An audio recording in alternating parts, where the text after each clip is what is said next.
Ma'am, I'm going to ask you one final time to return to the economy cabin where you belong, or I will be forced to have security remove you from this aircraft. Sarah Bennett's voice carried across the first-class cabin, dripping with unconcealed disdain, as she glared at the woman seated in 2A.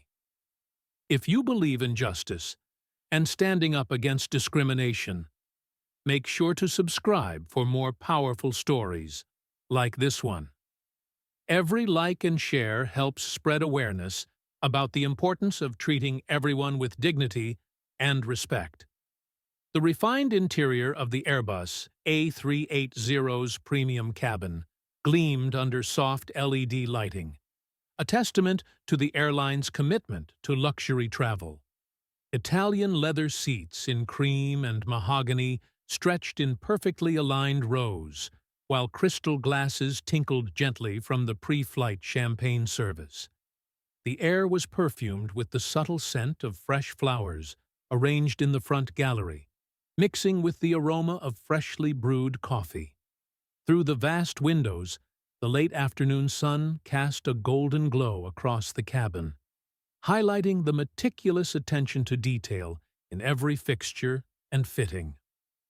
Dr. Maya Richardson sat perfectly still, her tailored charcoal suit unwrinkled despite the confrontation. Her elegant twist of natural hair was immaculate, and her minimal gold jewelry caught the cabin's warm lighting. At 38, she carried herself with the quiet confidence of someone who had nothing to prove to anyone. Her latest acquisition, this very airline, was just another step in building her transportation empire, though that wasn't information she typically shared with strangers. "I assure you, I am exactly where I'm supposed to be," Maya replied softly, her voice steady as she gestured to her boarding pass. Years of navigating boardrooms and closing billion-dollar deals had taught her the power of remaining calm in the face of confrontation. Sarah Bennett had been a flight attendant for 15 years, and her crisp uniform and perfect makeup usually projected professional authority. But now, her face was flushed with anger, her perfectly manicured fingers gripping the armrest of Maya's seat as she leaned in uncomfortably close. The golden wings pinned to her lapel caught the light as she shifted, a symbol of authority she wielded like a weapon. "That boarding pass is clearly a mistake," Sarah snapped, not even bothering to look at it. "I know every first-class passenger on this route, and you're not one of them. I've served executives and celebrities for years. I know who belongs here and who doesn't. Now, you can either move voluntarily, or I'll have to escalate this situation." Have you ever witnessed discrimination like this? Share your experience in the comments below. Around them, other passengers shifted uncomfortably in their seats. An elderly white gentleman in 2C, dressed in a Brooks Brothers suit, cleared his throat disapprovingly, while a young executive in 1B kept his eyes firmly fixed on his laptop screen, though his fingers had stopped typing. A couple in row 3 whispered to each other, casting furtive glances at the unfolding scene. In row 4, a middle-aged woman in business attire began gathering her belongings, as if preparing to offer her seat as a solution to the conflict. The tension in the cabin was palpable, thick enough to cut with a knife. "Is there a problem here?" A younger flight attendant, James Chen, approached cautiously. He glanced between Maya and Sarah with growing concern, clearly sensing the tension but unsure how to diffuse it. Fresh out of training, James still believed in treating every passenger with respect, regardless of their appearance or status. "Yes, James, we have someone who needs to be escorted back to economy," Sarah declared, straightening up and smoothing her uniform. "She's refusing to comply with crew member instructions. You know how important it is to maintain order in the cabin, especially in first class." Maya remained perfectly composed, though something flickered in her dark eyes, a mixture of weariness and determination. She'd faced similar situations before, though rarely this blatant. I would strongly suggest you take a moment to verify my ticket properly before you continue with this course of action. Sometimes situations aren't exactly what they appear to be. What would you do in this situation? Share your thoughts in the comments below. A flight attendant from economy class, Lisa Torres, paused at the cabin divider, watching the scene with visible concern. She'd been in similar situations before and recognized the dangerous territory Sarah was entering. "Sarah, maybe we should double-check the manifest," she called out softly, but her voice was lost in the tension. Sarah's face hardened, her years of experience having bred a certain inflexibility. "I don't need to verify anything. I know exactly who belongs in my cabin and who doesn't. This is your final warning before I call the captain." Her hand moved to her collar where the crew communication device was clipped. James fidgeted with his tie, looking increasingly distressed. "Sarah, maybe we should just check the—" "I don't need to check anything," Sarah cut him off sharply, her voice taking on a shrill edge. "I've been flying this route for a decade. I know our regular passengers." She turned back to Maya, voice rising. "Now, are you going to move, or do I need to have you removed from this flight entirely?" The other passengers were now openly staring, a mix of discomfort and fascination on their faces. A woman in 3A had her phone partially raised, clearly contemplating whether to start recording.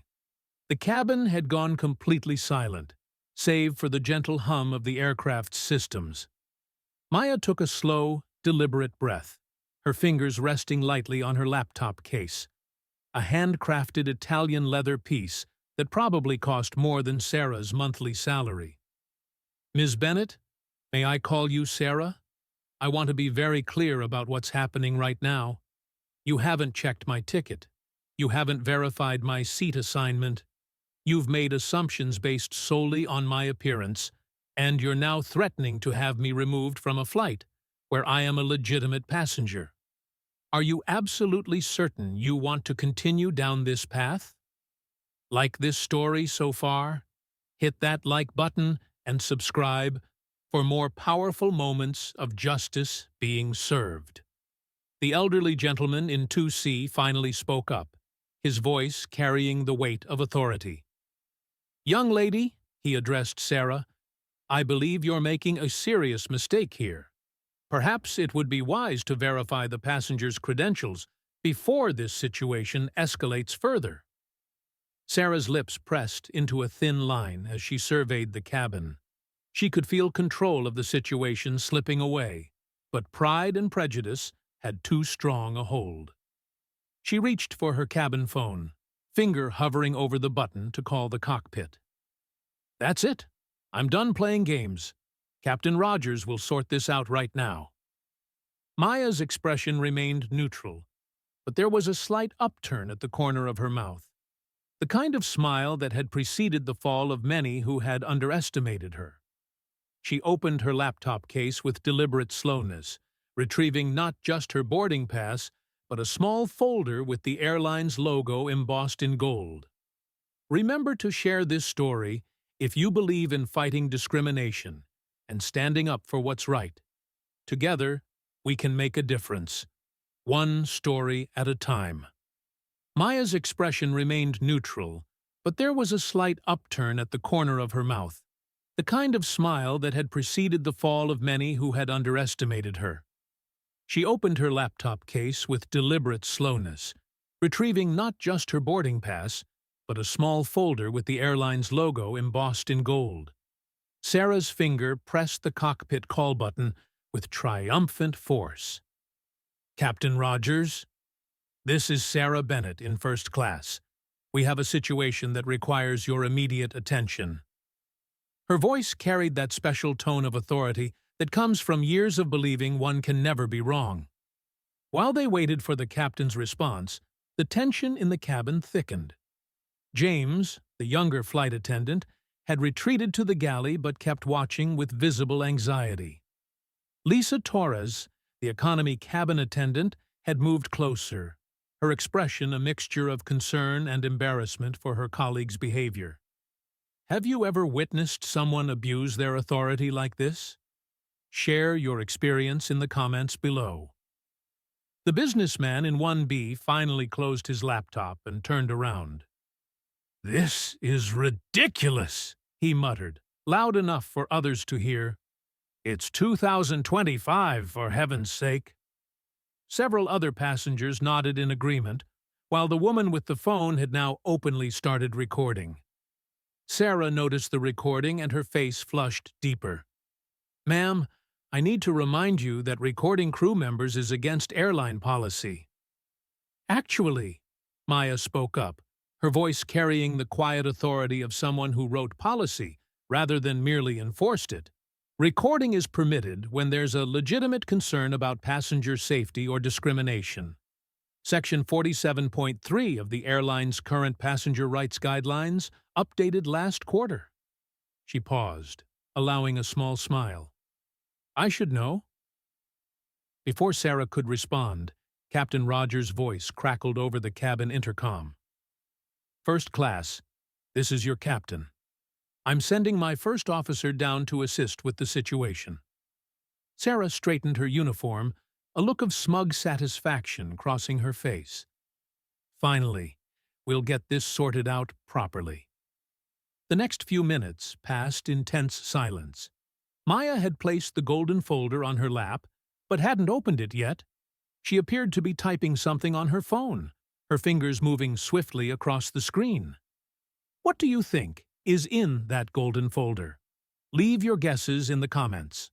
First Officer Michael Chang appeared from the cockpit, his presence commanding immediate respect. He approached the scene with professional caution, taking in the situation with trained eyes. "What seems to be the problem here?" he asked, looking between Sarah and Maya. Sarah immediately stepped forward. "This passenger is refusing to return to her proper cabin. She somehow got hold of a first-class boarding pass, but it's obviously a mistake. I know all our regular premium passengers, and she's not."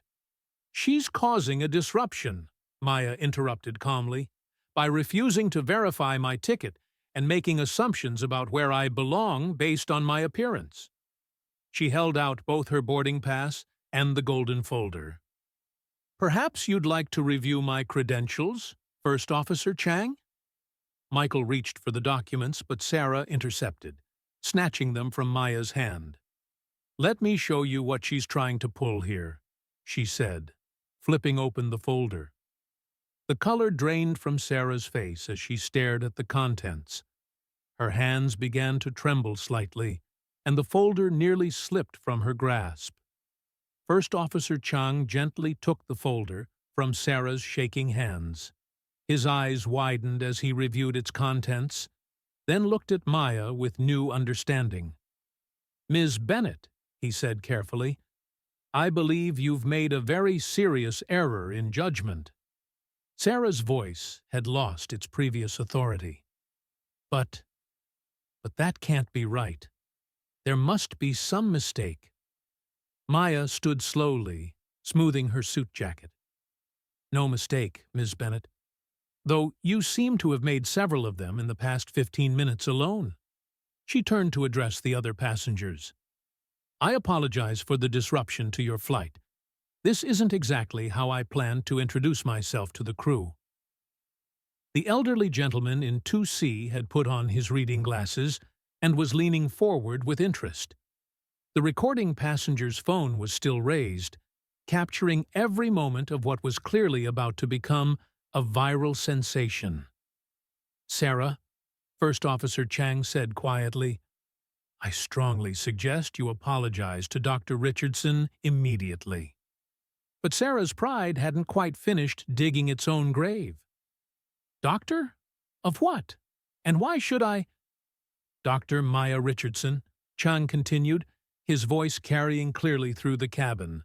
"Ph.D. in Business Administration from Harvard, CEO of Richardson Global Ventures, And, as of last month, he paused, looking at Sarah meaningfully. Maya held up her hand. Perhaps we should continue this conversation in private. I'd hate for your final moments as a flight attendant to become more of a spectacle than they already are. Gasp! Did anyone see that coming? Share your reaction in the comments. Sarah's face cycled through several emotions: disbelief, horror, embarrassment, and finally, the dawning realization of just how monumentally she had miscalculated. Dr. Richardson, I didn't, she stammered. Didn't what, Ms. Bennett? Maya's voice was steel wrapped in silk. Didn't know that the black woman you were so quick to judge owns not just this seat, but the entire airline? Or didn't think you needed to treat all passengers with basic human dignity, regardless of their appearance? A collective gasp went through the cabin. The woman recording nearly dropped her phone. James, who had crept back from the galley, looked like he might faint. I think, First Officer Chang interjected, we should continue this discussion in the galley. Dr. Richardson, would you prefer to handle this now or after we reach our destination? Maya checked her watch, a subtle Patek Philippe that cost more than Sarah's annual salary. I believe we're already 12 minutes behind schedule, First Officer Chang. I suggest we get our passengers in the air first.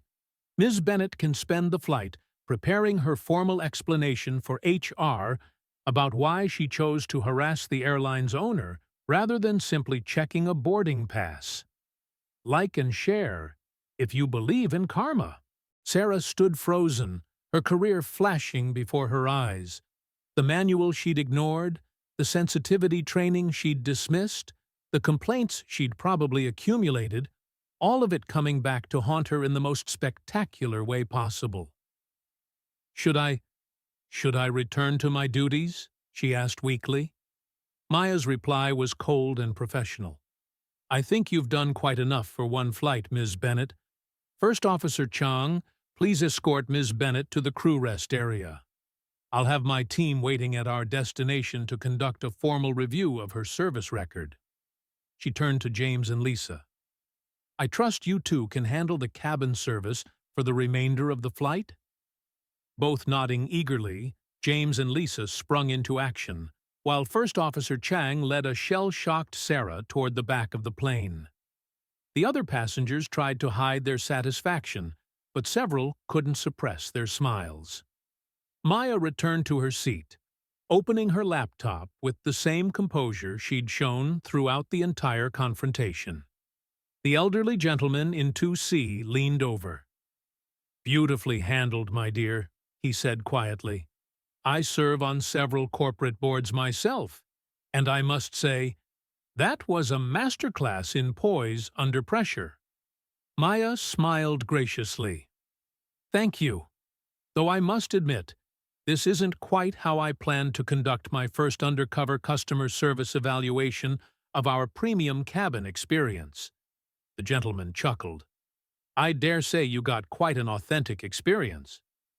Indeed, Maya replied, her fingers flying across her keyboard.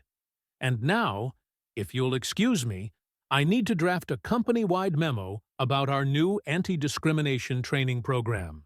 It seems it's rather overdue. How do you think this story will end? Share your thoughts below. Don't forget to like, subscribe, and share this story if you believe in fighting discrimination and standing up for what's right. Together, we can make a difference, one story at a time. Maya's fingers moved swiftly across her laptop keyboard as Flight 2547 reached its cruising altitude. The memo she was drafting wasn't just about Sarah Bennett anymore. It was about systematic change. Her acquisition of Skyline Airways had been kept intentionally quiet, allowing her to observe the airline's true culture before making sweeping changes. She hadn't expected such a clear demonstration of the problems on her very first flight. The cabin had settled into an uneasy calm. James and Lisa provided impeccable service, their attention to detail seemingly heightened by the knowledge of who was watching. The other passengers alternated between stealing glances at Maya and pretending nothing unusual had happened at all. In the crew rest area, Sarah Bennett sat in stunned silence, her career imploding in slow motion. First Officer Chang had returned to the cockpit, but not before confiscating her crew ID and access cards, standard procedure for suspended staff. As Maya finished her draft, her phone buzzed with a message from her Chief of Staff. Legal team standing by at destination. HR Director en route. Press already catching wind of incident. How do you want to handle this? Maya allowed herself a small smile. The press wasn't surprising. A cabin full of smartphones and a dramatic revelation made that inevitable. But she had something different in mind than just another viral story about racism in aviation. Have the team meet me in the Skyline Executive Lounge, she typed back, and make sure Sarah Bennett is there too. Time to turn this incident into something meaningful. The remainder of the flight passed quickly. As they began their descent, James approached Maya's seat with visible nervousness. "Dr. Richardson," he said quietly, "I just wanted to apologize for not stepping in sooner. I knew what Sarah was doing was wrong, but Maya held up her hand. "You're new, aren't you, James?" 3 months in, ma'am. And already showing better judgment than someone with 15 years of experience. Don't apologize. Instead, join us in the executive lounge after landing. I think you'll want to hear what comes next." The landing was smooth, and as the aircraft taxied to its gate, Maya gathered her belongings with deliberate calm. The elderly gentleman in 2C stood to retrieve his bag. "Dr. Richardson," he said, handing her a business card. "I'm Jonathan Pierce, chair of the Ethics Committee at United Global. If you're planning what I think you are, my team would be happy to consult." Maya accepted the card with a gracious nod. "Expect my call, Mr. Pierce. What happened today isn't just about one flight attendant or one airline. It's time for industry-wide change." The executive lounge was prepared for her arrival. Sarah Bennett sat at one end of the conference table, still in her uniform, but looking decidedly less crisp than she had a few hours ago. Around the table were Maya's legal team, the HR director, and representatives from the Flight Attendants Union. James and Lisa had been invited to join as well. Maya entered last, setting her laptop on the table with precision. "Let's begin with some facts," she said, her voice carrying the same quiet authority it had maintained throughout the confrontation. "Ms. Bennett, you discriminated against me based on my appearance. This isn't an allegation. It's documented fact. The question now is, what are we going to do about it?" Sarah's voice trembled. "Dr. Richardson, I can't begin to apologize." "You're right. You can't," Maya interrupted. "Because an apology isn't enough. Not anymore. Not in 2025. Not when this same scene plays out on airlines, in restaurants, in stores, and offices across the country every single day." She opened her laptop. "So, instead of an apology, I want you to help me fix it." Confusion crossed Sarah's face. I don't understand. I assumed I was here to be fired." "Firing you would be easy," Maya replied. "It would make headlines for a day or two. People would cluck their tongues and feel righteous indignation. Then everything would go back to exactly the way it was." She turned her laptop around, showing the memo she'd drafted during the flight. "I have a different proposition." The memo outlined a complete overhaul of Skyline Airways training and culture programs. Anti-discrimination training would no longer be a yearly checkbox, but an ongoing process with regular evaluations. Customer service protocols would be rewritten to eliminate profiling. A new passenger bill of rights would be implemented, with clear consequences for violations. Ms. Bennett, you have 15 years of experience in premium cabin service. You know every procedure, every policy, every unwritten rule that allows discrimination to flourish.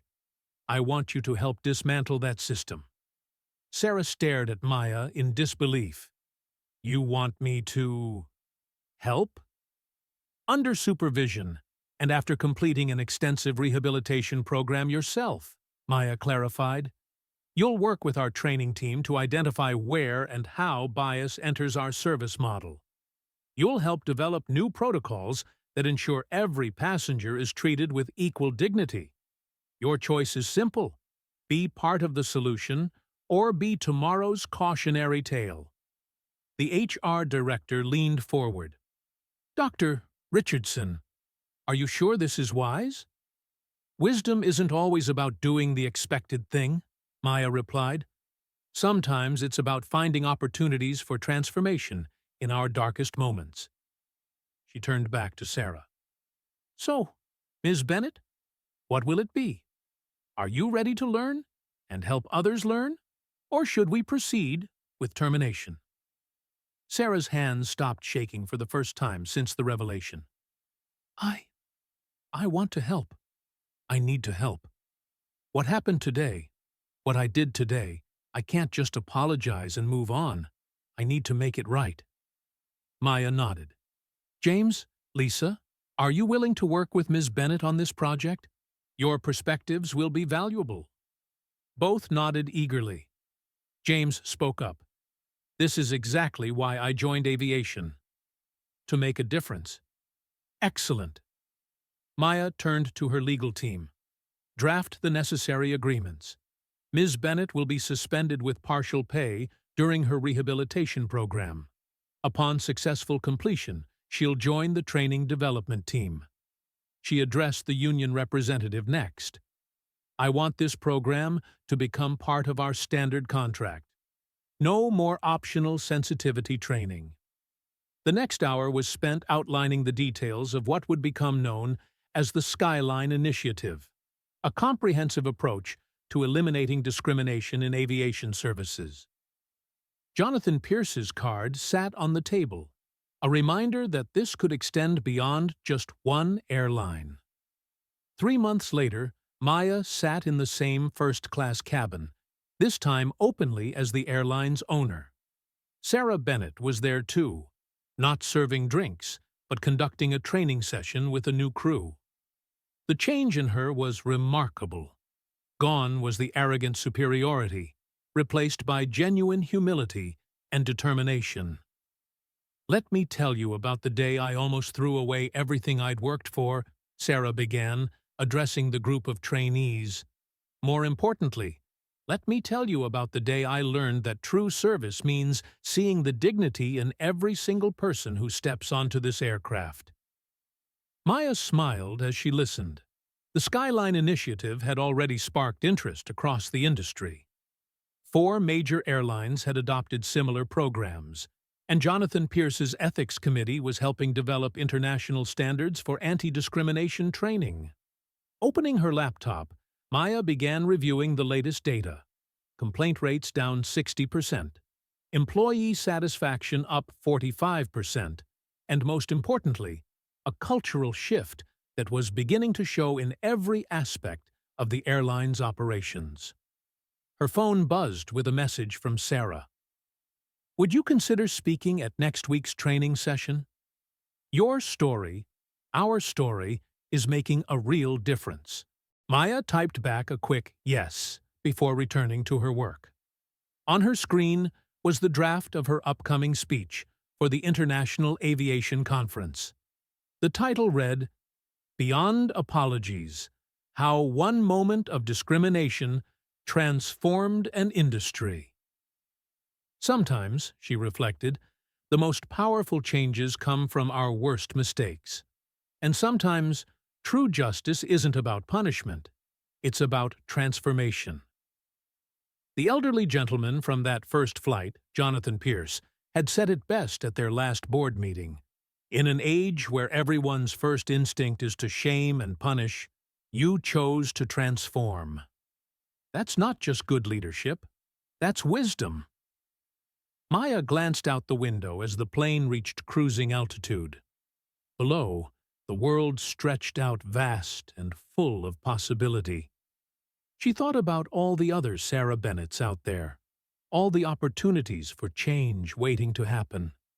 This was just the beginning. Did this story move you? Share it with others who believe in the power of transformation and accountability. Together, we can create real change in our communities, one conversation at a time. Remember, sometimes the greatest impact comes not from punishment, but from giving people the chance to learn, grow, and help others do the same. What changes would you like to see in your industry or community?